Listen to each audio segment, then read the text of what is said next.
Hello everyone, welcome to my YouTube channel. আজকে আমি তোমাদের তড়িৎ ক্ষেত্র ও তড়িৎ বল চ্যাপ্টারটা পড়াবো, যেটা ইলেকট্রোস্ট্যাটিক্স বা স্থির তড়িৎবিদ্যা নামক একটি ফিজিক্সের ব্রাঞ্চের আন্ডারে পড়ছে। এই ইলেকট্রোস্ট্যাটিক্স বা স্থির তড়িৎবিদ্যা যে ফিজিক্সের ব্রাঞ্চ আছে, এখানে টোটাল 4টা চ্যাপ্টার আছে। তো এটা হলো সেকেন্ড চ্যাপ্টার, থার্ড চ্যাপ্টার আছে ইলেকট্রিক পোটেনশিয়াল বা তড়িৎ বিভব, আর ফোর্থ চ্যাপ্টার হলো ক্যাপাসিটর বা ধারকত্ব, আর ফার্স্ট চ্যাপ্টার হচ্ছে আধানের প্রকৃতি, এসব কিছু আছে। আমি তোমাদের ফার্স্ট চ্যাপ্টার হচ্ছে কমপ্লিট করেছি, ডিটেইলে ওখানে কনসেপ্ট দিয়েছি।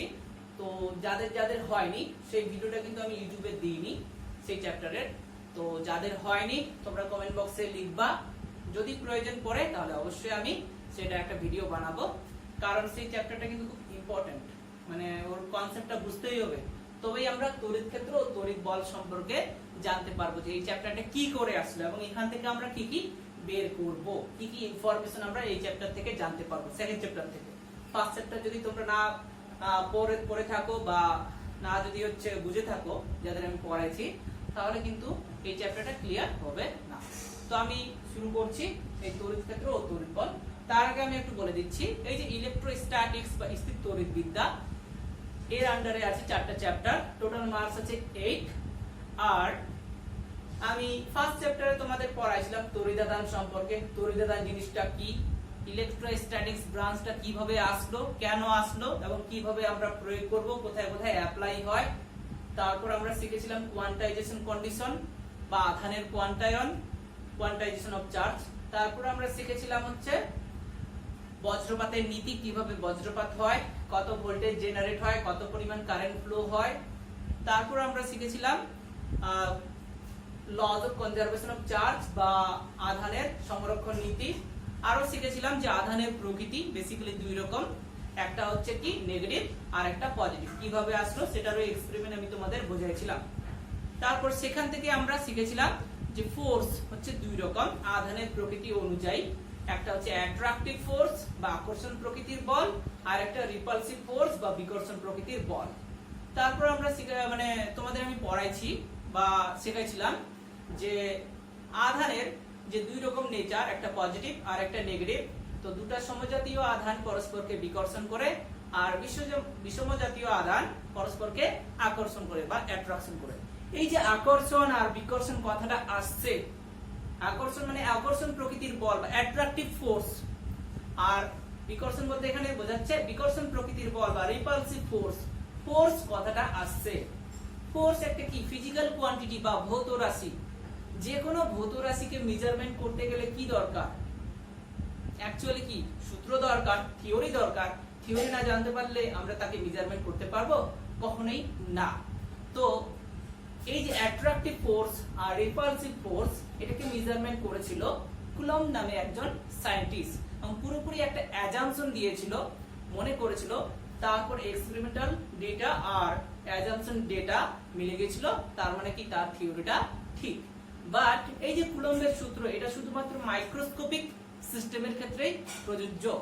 মাইক্রোস্কোপিক সিস্টেম বলতে যেমন এক্সাম্পল অনুযায়ী বলা যায় অ্যাটম বা পরমাণু, পরমাণুর ভিতরে যে সাব অ্যাটমিক পার্টিকেল আছে বা ইলেকট্রন প্রোটন যেগুলোকে বলা হচ্ছে সাব অ্যাটমিক পার্টিকেল, মানে এখানে ইলেকট্রন প্রোটন নিউট্রনকে বোঝানো হয়েছে।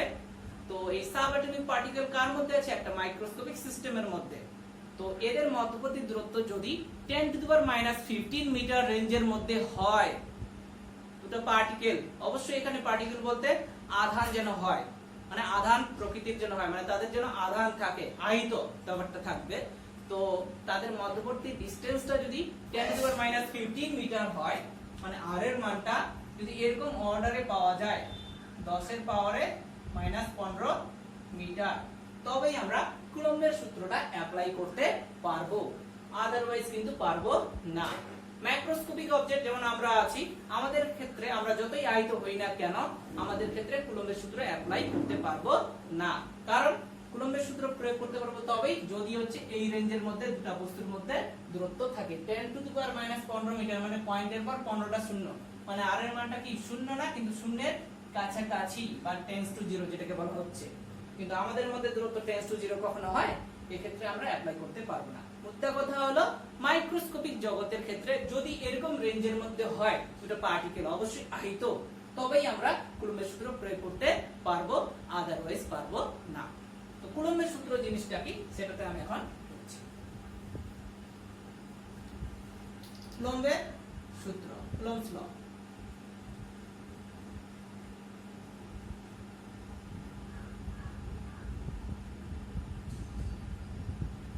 কুলম্বের সূত্র যেটা সেটা হলো, ধরে নিলাম দুটো আধান, একটা Q1 আর একটা Q2।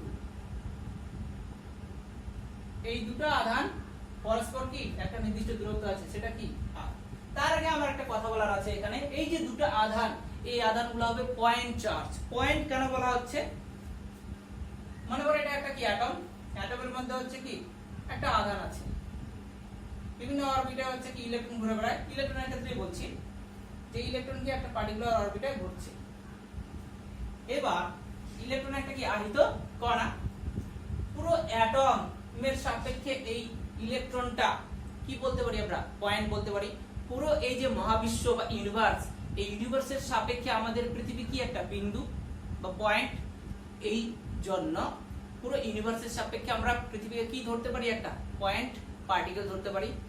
একই রকম পুরো ইউনিভার্স বলতে এখানে কি পুরো পরমাণুকে বোঝানো হয়েছে।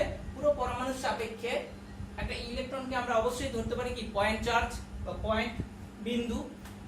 এই জন্য কুলম্বের সূত্রটা শুধুমাত্র পয়েন্ট চার্জের ক্ষেত্রে অ্যাপ্লিকেবল, আর দূরত্ব কি হবে 10 টু দি পাওয়ার -15 মিটার রেঞ্জের মধ্যে থাকতে হবে।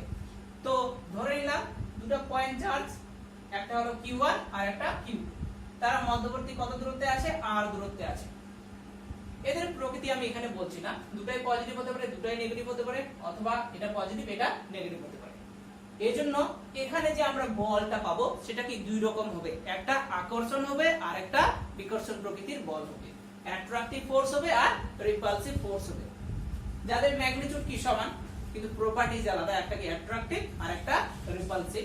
তো কুলম্ব বললো এই যে দুটো আধান পরস্পর যদি r দূরত্বে থাকে, তাহলে তাদের মধ্যবর্তী যে আকর্ষণ বা বিকর্ষণ প্রকৃতির বল, সিম্বল কি F, এটা আকর্ষণ হতে পারে অথবা বিকর্ষণ হতে পারে, সেটা আধানের প্রকৃতি অনুযায়ী। আরেকবার বলছি আমি, দুটা আধান যখন পরস্পর নির্দিষ্ট একটা দূরত্বে থাকবে, তাহলে তাদের মধ্যে ক্রিয়াশীল বল সেটা আকর্ষণ হতে পারে বা বিকর্ষণ হতে পারে, যার সিম্বল কি F, সেটা কি হবে আধান দুটার গুণফলের সঙ্গে সমানুপাতিক। কুলম্ব এটা অ্যাজিউম করলো, আর তাদের মধ্যবর্তী দূরত্বের বর্গের সঙ্গে ব্যস্তানুপাতিক। এখন দুটাকে যদি আমরা একসঙ্গে লিখি, যেটাকে বলা হয় যৌগিক ভেদ, তো যৌগিক ভেদের উপপাদ্য অনুযায়ী লিখলে কি দাঁড়াবে, F সমানুপাতিক, উপরে কি আছে Q1 Q2 আর নিচে কি আছে r স্কয়ার। সমানুপাতিক চিহ্ন উঠালে কি একটা কনস্ট্যান্ট হবে, এখানকার যে কনস্ট্যান্ট এটাকে ধরলাম K প্রাইম, সঙ্গে কি আছে Q1 Q2 by r square. এই যে সূত্র F equal to K prime into Q1 Q2 by r square, এটাকে ইকুয়েশন 1 নাম দিলাম। এটি হলো কুলম্বের সূত্রের সাধারণ রূপ, এটাই হলো কুলম্বের সূত্রের জেনারেল ফর্ম। আরেকবার বলছি আমি, সূত্রটা কি, যে দুটি আধান পরস্পর যদি নির্দিষ্ট একটা দূরত্বে থাকে, অবশ্যই আধান দুটি কি হবে পয়েন্ট চার্জ হবে, বিন্দু আধান হবে, এবং তাদের মধ্যবর্তী দূরত্বটা কি 10 টু দি পাওয়ার -15 মিটার রেঞ্জে থাকবে, তবেই আমরা কুলম্বের সূত্র প্রয়োগ করতে পারবো। এবং সেই সিস্টেম থেকে আধান দুটার উপর যে ক্রিয়াশীল আকর্ষণ প্রকৃতির বল হতে পারে অথবা বিকর্ষণ প্রকৃতির বল হতে পারে, সেটা আমরা বের করতে পারবো। তো দুটি আধান আছে, একটি আধান Q1 আর একটি আধান Q2, পরস্পর r দূরত্বে আছে। কুলম্ব এখানে বললো এদের মধ্যে যে ক্রিয়াশীল বল আকর্ষণ বা বিকর্ষণ, সেটা সিম্বল এখানে দেওয়া হলো F, সেটা কি হবে আধান দুটার গুণফলের সঙ্গে সমানুপাতিক আর দূরত্বের বর্গের সঙ্গে ব্যস্তানুপাতিক। এখন দুটাকে যদি আমরা একসঙ্গে লিখি, যেটা বলা হচ্ছে যৌগিক ভেদ, তো যৌগিক ভেদের উপপাদ্য অনুযায়ী F সমানুপাতিক, উপরে আছে Q1 Q2 আর নিচে কি আছে r স্কয়ার, লিখলাম। সমানুপাতিক বা প্রপোর্শনালি সিম্বল যদি আমরা উঠাই, তাহলে কি একটা কনস্ট্যান্ট দ্বারা রিপ্রেজেন্ট করি, এই কনস্ট্যান্টটাকে এখানে আমি নিলাম K প্রাইম, তাহলে কি দাঁড়ালো F equal to K prime into Q1 Q2 by r square, এটাকে দিলাম আমি ইকুয়েশন 1। এই যে সূত্র, এই সূত্রটাই হলো কুলম্বের সূত্রের সাধারণ রূপ, তোমরা কিন্তু লিখে রাখবা, এটি কুলম্বের সূত্রের সাধারণ রূপ, যেখানে K প্রাইম হলো কুলম্বের ধ্রুবক। K প্রাইম কি কুলম্বের ধ্রুবক। এবার এই যে আমরা ইকুয়েশন 1 পেলাম, যেখানে কে প্রাইম কি কুলম্বের ধ্রুবক, এটা বেসিক্যালি দুইটা জিনিসের উপর ডিপেন্ড করে। রোমান 1, আমরা কোন পদ্ধতিতে পুরো কুলম্বের এক্সপেরিমেন্টটা করছি, কুলম্বের সূত্র প্রয়োগ করছি, কোন পদ্ধতি বা সিস্টেমের সাহায্যে আমরা অ্যাট্রাকটিভ বা রিপালসিভ ফোর্স মেজারমেন্ট করছি। পদ্ধতি বলতে এখানে এসআই পদ্ধতি হতে পারে, সিজিএস পদ্ধতি হতে পারে, এফপিএস পদ্ধতি হতে পারে, মানে ব্যবহৃত একক পদ্ধতি বা ইউনিট সিস্টেমের উপর ডিপেন্ড করে। এই কে প্রাইমটা তোমরা লিখে রাখবা, কে প্রাইম ইউনিট সিস্টেমের উপর ডিপেন্ড করে।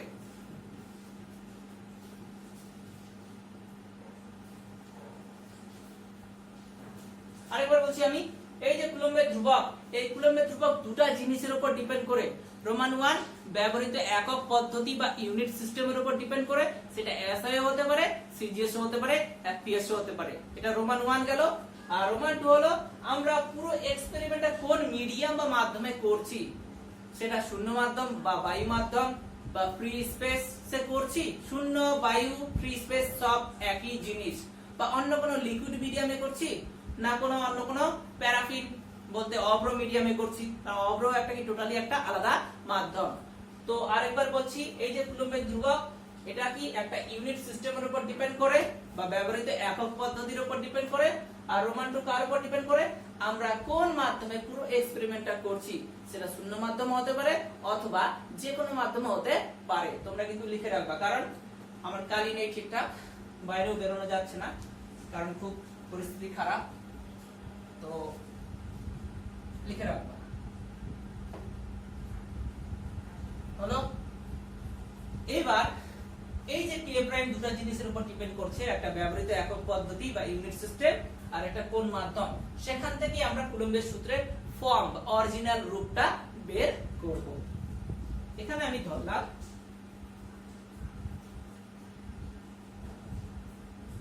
সিজিএস পদ্ধতি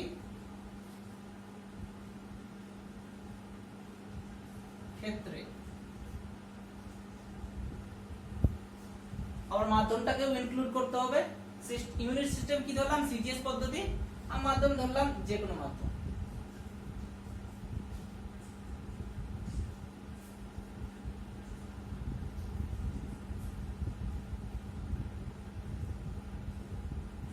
আচ্ছা, সিজিএস পদ্ধতির ক্ষেত্রে এবং যে কোনো মাধ্যমে এই যে কুলম্বের ধ্রুবক কে প্রাইম, এটাকে লেখা হয় 1/k। এই k টাকে বলা হয় ডাইইলেকট্রিক কনস্ট্যান্ট বা রিলেটিভ পারমিটিভিটি, বা এর আরেকটা নাম আছে পরাবৈদ্যুতিক ধ্রুবক। জিনিসটা কি আমি একটু পরে পুরো পরাবৈদ্যুতিক সম্পর্কে আলোচনা করব, তবেই তোমরা ঠিকঠাক ভাবে এই জিনিসটাকে বুঝতে পারবে। আপাতত মনে রাখো যে সিজিএস পদ্ধতির ক্ষেত্রে এবং যে কোনো মাধ্যমে এই যে কুলম্বের ধ্রুবক k প্রাইম, এটাকে লেখা হয় 1/k, যেখানে k টার নাম হলো কি পরাবৈদ্যুতিক ধ্রুবক বা ডাইইলেকট্রিক কনস্ট্যান্ট বা রিলেটিভ পারমিটিভিটি বা আপেক্ষিক তড়িৎভেদ্যতা, k এর নামটা হলো।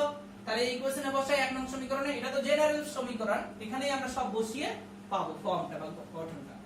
তাহলে 1 নং সমীকরণ থেকে পাই F ইকুয়াল টু কি দাঁড়াচ্ছে Q1 Q2 by K R square. এই যে সূত্র পেলাম, এটাও একটা কি কুলম্বের সূত্রের রূপ, বাট কোন পদ্ধতির ক্ষেত্রে, সিজিএস পদ্ধতির ক্ষেত্রে। কোন মাধ্যমে, যে কোনো মাধ্যমে। তো এটা আমি এখানে লিখে রাখবো, সিজিএস পদ্ধতি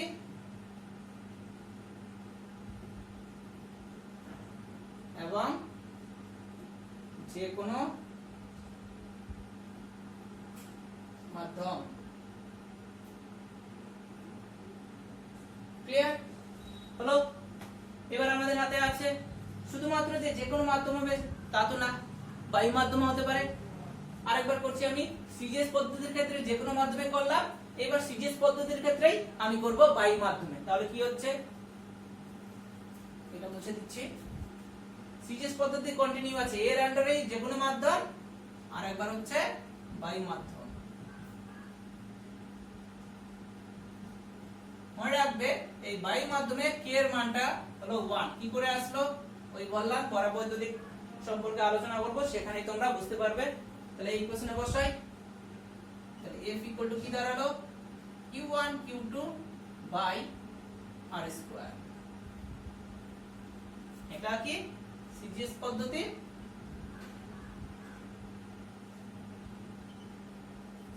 এবং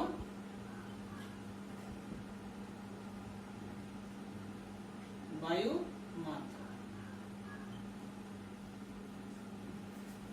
তাহলে আমরা কি শিখলাম? সিজিএস পদ্ধতির ক্ষেত্রে যে কোনো মাধ্যমে আমরা কুলম্বের সূত্র প্রয়োগ করে বলের মান বের করলাম, আর সিজিএস পদ্ধতির ক্ষেত্রে শূন্য মাধ্যম বা বায়ু মাধ্যম বা ফ্রি স্পেস বা এয়ার মিডিয়ামে কুলম্বের সূত্র প্রয়োগ করে বলের মান বের করলাম।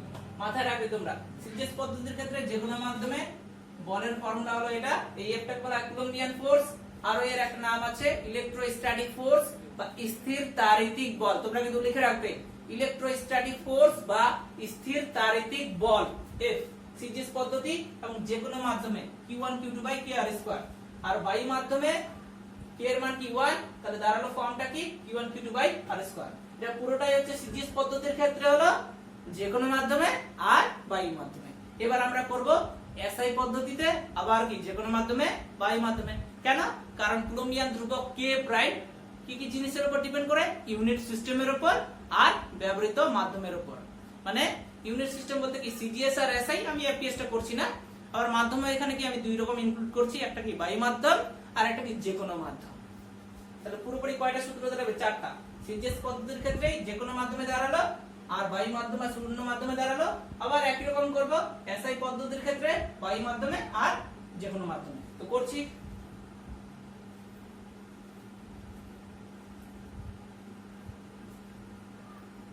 জেনারেল ফর্মুলাটা লিখে রাখছি।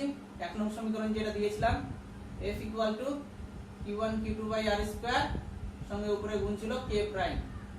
এই k প্রাইমটা কি? এই k প্রাইমটা হলো কুলম্বিয়ান কনস্ট্যান্ট বা কুলম্বের ধ্রুবক। এবার আমরা করছি এসআই পদ্ধতির ক্ষেত্রে। এসআই পদ্ধতির ক্ষেত্রে, এসআই পদ্ধতির ক্ষেত্রে কিন্তু কি যে কোনো মাধ্যমে, যে কোনো মাধ্যমে। যে জিনিসটা তোমরা বুঝতে পারবে না অবশ্যই কমেন্ট বক্সে আমাকে কমেন্ট করবা। আচ্ছা, এসআই পদ্ধতির ক্ষেত্রে যে কোনো মাধ্যমে এই যে কুলম্বিয়ান কনস্ট্যান্ট k প্রাইম, এই k প্রাইমের কে লেখা হয় এক্সপেরিমেন্টালি, এটার কোনো প্রুফ নেই। k প্রাইম কে লেখা হয় 1/4 পাই এপসাইলন, এটাকে বলা হয় এপসাইলন। এপসাইলন একটা নাম আছে। আচ্ছা, এসআই পদ্ধতির ক্ষেত্রে যে কোনো মাধ্যমে k প্রাইম কে কি লেখা হয় 1/4 পাই এপসাইলন। এপসাইলনটা নিচে লিখছি একটু পরেই। তাহলে ওই ইকুয়েশন 1 এ বসাই। তাহলে কুলম্বের সূত্রের রূপ কি পেলাম? 1/4 পাই এপসাইলন বা epsilon q1 q2 by r square. এই পেয়ে গেলাম আমরা এসআই পদ্ধতির ক্ষেত্রে এবং যে কোনো মাধ্যমে। এই যে এপসাইলন এর একটা নাম আছে, যেখানে এপসাইলন কে বলা হয়, যেহেতু যে কোনো মাধ্যমে করছি, যে কোনো মাধ্যমে তড়িৎ ভেদ্যতা।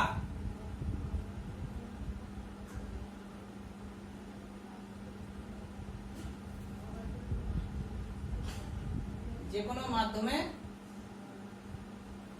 তড়িৎ ভেদ্যতা, পারমিটিভিটি ইন এনি মিডিয়াম। যে কোনো মাধ্যমে তড়িৎ ভেদ্যতা হলো যে কোনো মাধ্যমে তড়িৎ ভেদ্যতা। এটা গেল। এবার আমরা আবার করব এসআই পদ্ধতির ক্ষেত্রে কিন্তু বায়ু মাধ্যমে। আচ্ছা, বায়ু মাধ্যমের ক্ষেত্রে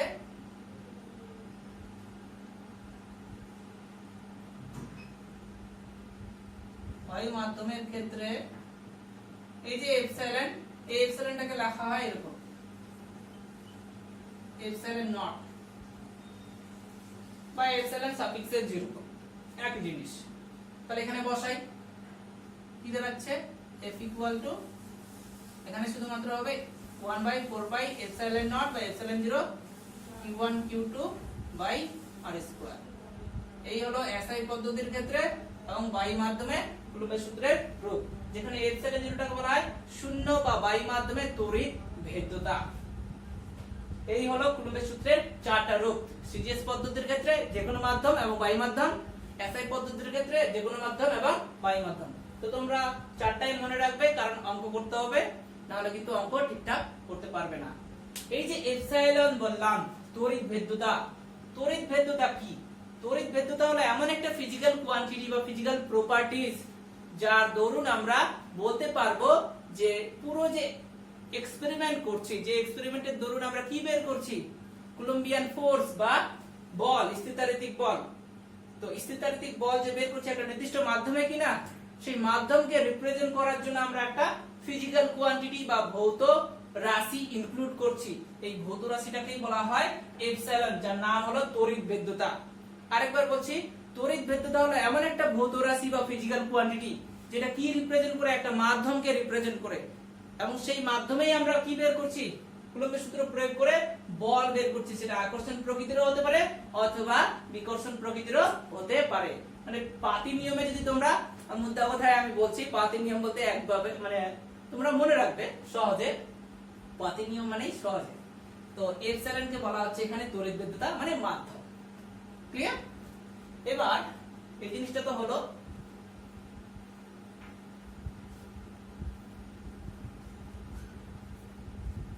এবার কিছু আমরা জিনিস আরো শিখবো, সেটা হলো একক, মাত্রা। এই যে আমরা পেলাম F ইকুয়াল টু, আমি এসআই পদ্ধতির ক্ষেত্রে লিখছি এখন, আর সিজিএস লিখছি না, বায়ু মাধ্যমে লিখছি। Q1 Q2 by r square পেলাম এসআই পদ্ধতিতে, এবং বায়ু মাধ্যমে কুলম্বের সূত্র প্রয়োগ করে এটা পেয়েছি আমরা। এবার তোমাদের পরীক্ষায় দিল এপসাইলন 0 এর একক। তাহলে এখান থেকে আমরা এপসাইলন 0 টা এভাবে বের করতে পারবো, এপসাইলন 0 বাই এপসাইলন নট। এপসাইলন 0 উপরে নিয়ে যাও আর এটাকে কি নিচে আনো, তাহলে কি দাঁড়াচ্ছে, Q1 Q2 divided by 4 pi f r square. লিখতে পারি এই জিনিসটা, দেখে নাও, এটাকে নিচে নামালাম আর এপসাইলন নট বা এপসাইলন 0 টাকে উপরে উঠালাম। এবার এদের আমরা কি একক বের করব। তার আগে তোমরা এই জিনিসটা জেনে রাখো, আধানের এসআই একক হলো কি, কুলম্ব। এগুলো বলেছি ফার্স্ট চ্যাপ্টারে। এবার বলের তো তোমরা জানো নিউটন, আর দূরত্বের কি জানো, মিটার। এগুলাই আমরা এখানে লিখব। লিখছি Q1 মানে কি আধান, আধানে এসেও কি কুলম্ব। Q2 মানে আধান, আধানে এসেও কি কুলম্ব। 4 কি একটা কনস্ট্যান্ট মানে কি এককই, পাই একটা কি কনস্ট্যান্ট মানে এককই, এককই মানে 1। F কি ফোর্স, যার এসে একক কি নিউটন, নিউটন বসালাম। আর বলতে কি দূরত্ব, যার এসেও কি মিটার, মিটার বসালাম। পাওয়ারে কি আছে 2, তাহলে কি পেলাম, কুলম্ব স্কয়ার। নিউটনের পাওয়ারে কিছু নেই মানে কি +1 আছে, উপরে উঠলে কি হবে -1। মিটারের পাওয়ারে কি আছে +2 আছে, উপরে উঠলে কি হবে -2। এই হলো এপসাইলন 0 বা তড়িৎ ভেদ্যতা। সেটা বায়ু মাধ্যম হোক বা যে কোনো মাধ্যম হোক, একক তো সেম হয়। তো এসআই একক হলো coulomb square, newton inverse, metre to the power -2। এটা হলো এসআই একক। একই রকম সিজিএস এ করব, ডাইরেক্ট এখান থেকেই হবে। মনে রাখবে আধানের সিজিএস একক হলো স্ট্যাক কুলম্ব, এগুলো শেখাইছি। আর বলের তো তোমরা জানো ডাইন, আর দূরত্বের কি মিটার, মিটার না সরি সেন্টিমিটার। তাহলে এখানে বসাবো, এখান থেকেও হবে, আবার সহজে এখান থেকেও আমরা আনতে পারবো। এখানে কুলম্ব স্কয়ার আছে, সিজিএস এ কুলম্বটা কি হয়ে যাবে, স্ট্যাক কুলম্ব হয়ে যাবে। পাওয়ারে কি আছে 2 আছে। এসআই নিউটন, সিজিএস এ বলে কি ডাইন, তাহলে এখানে ডাইন হয়ে যাবে। পাওয়ারে কি আছে -1। এসআই দূরত্বের মিটার, সিজিএস কি সেন্টিমিটার, তাহলে সেন্টিমিটার বসাবো বা সেমি। পাওয়ারে কি আছে -2।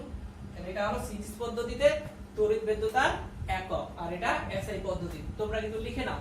এবার আমরা শিখব মাত্রা, এখান থেকেই হবে। তার আগে এই জিনিসটা তোমরা জেনে রাখো, কিউ মানে কি আইটি, ফার্স্ট চ্যাপ্টারে বলেছি বা ছোটবেলাও তোমরা পড়েছো। আধান মানে হচ্ছে কি তড়িৎ প্রবাহ ইনটু সময়। তাহলে আধানের মাত্রা তখনই পাবো যদি আমরা তড়িৎ প্রবাহের মাত্রা আর সময়ের মাত্রা গুণ করি। তড়িৎ প্রবাহ বা কারেন্টের মাত্রা কি জানি, বড় হাতের আই, আর সময়ের মাত্রা কি জানি, বড় হাতের টি। তাহলে আইটি এখানে বসাই। এপসাইলন জিরো এর মাত্রা তখনই পাবো যদি আমরা এগুলোর মাত্রা বসাই। q1 কি একটা আধান, আধানের মাত্রা কি জানি it, এখনই শিখলাম।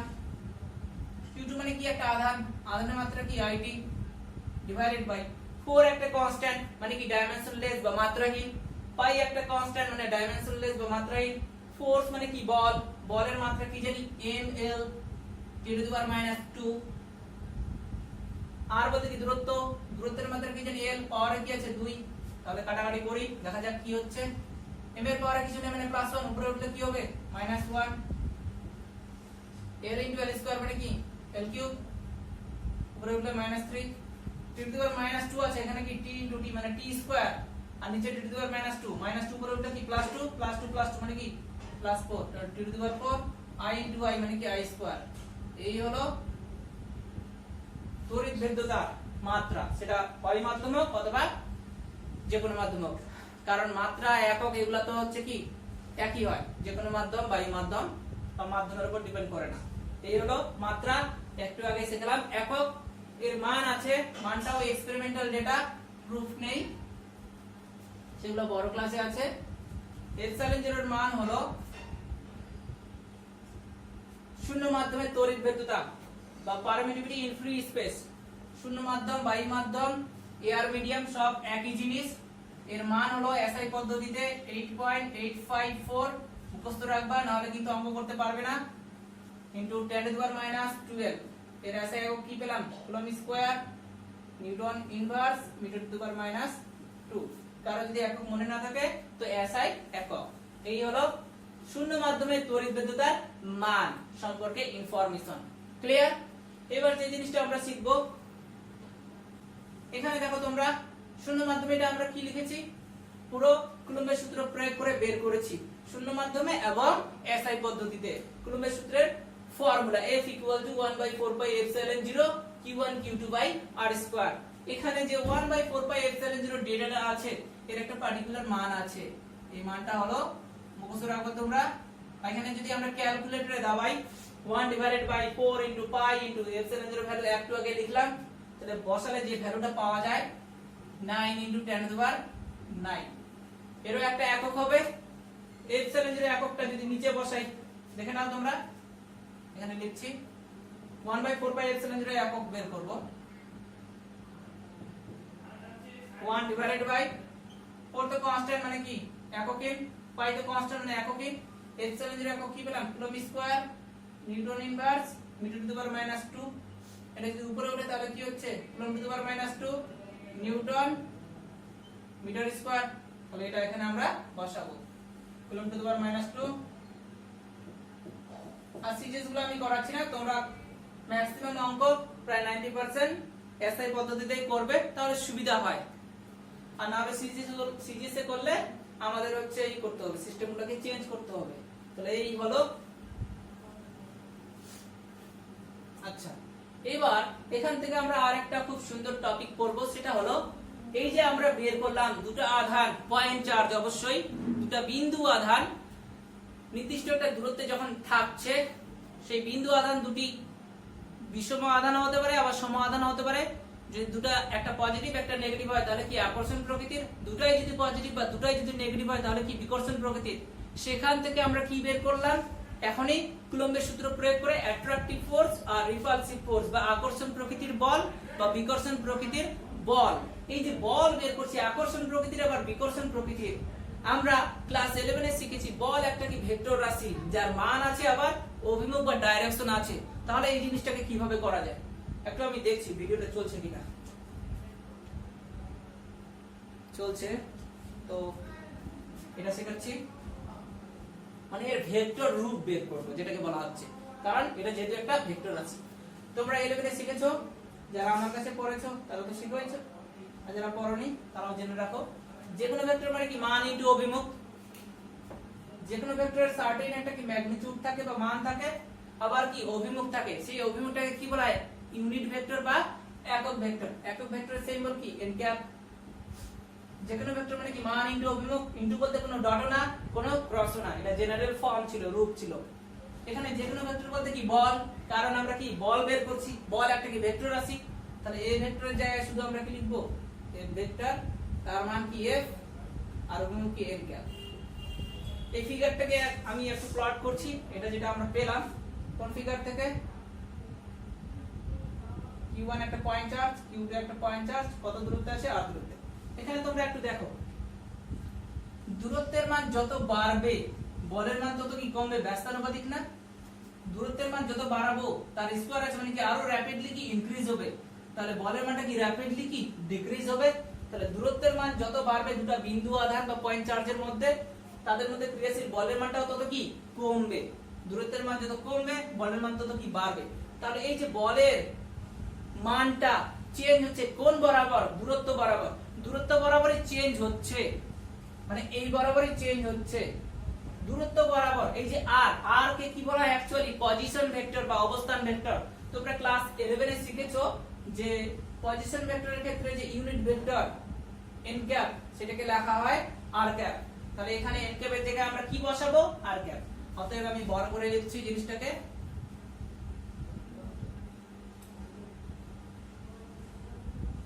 r ক্যাপ হলো।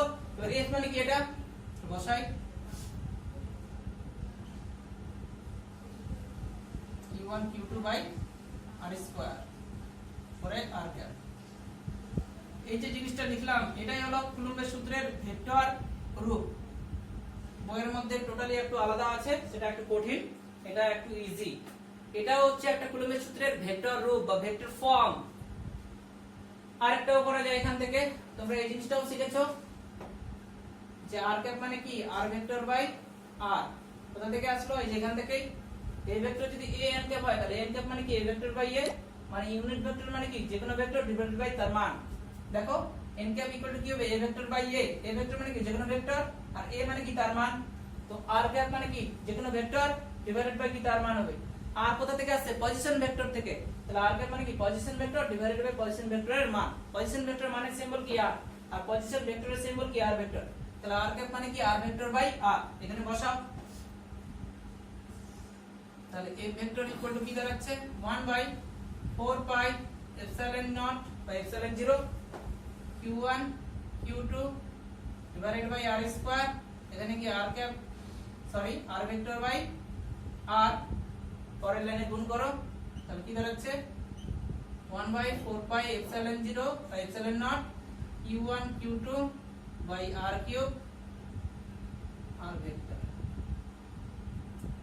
এটি হলো কুলম্বের সূত্রের ভেক্টর রূপ।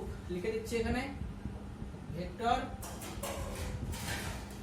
রূপ হলো, আশা করি বোঝাতে পারছি।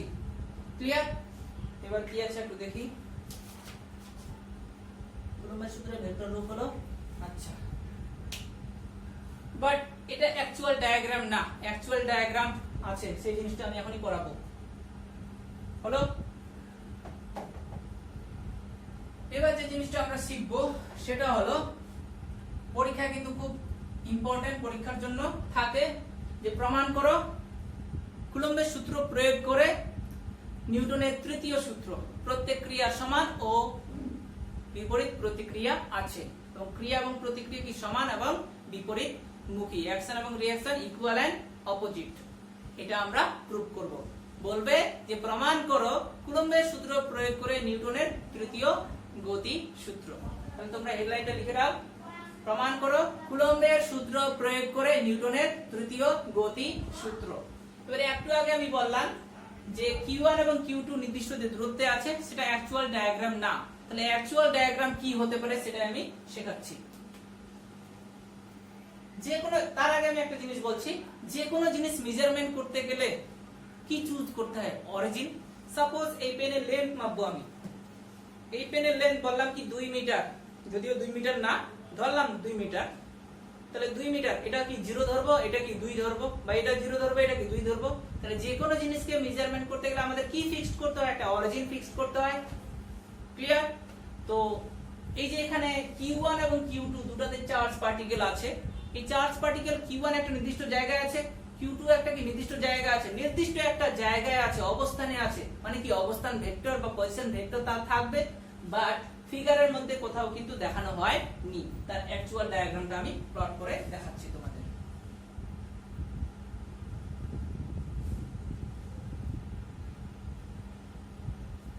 একটু দেখি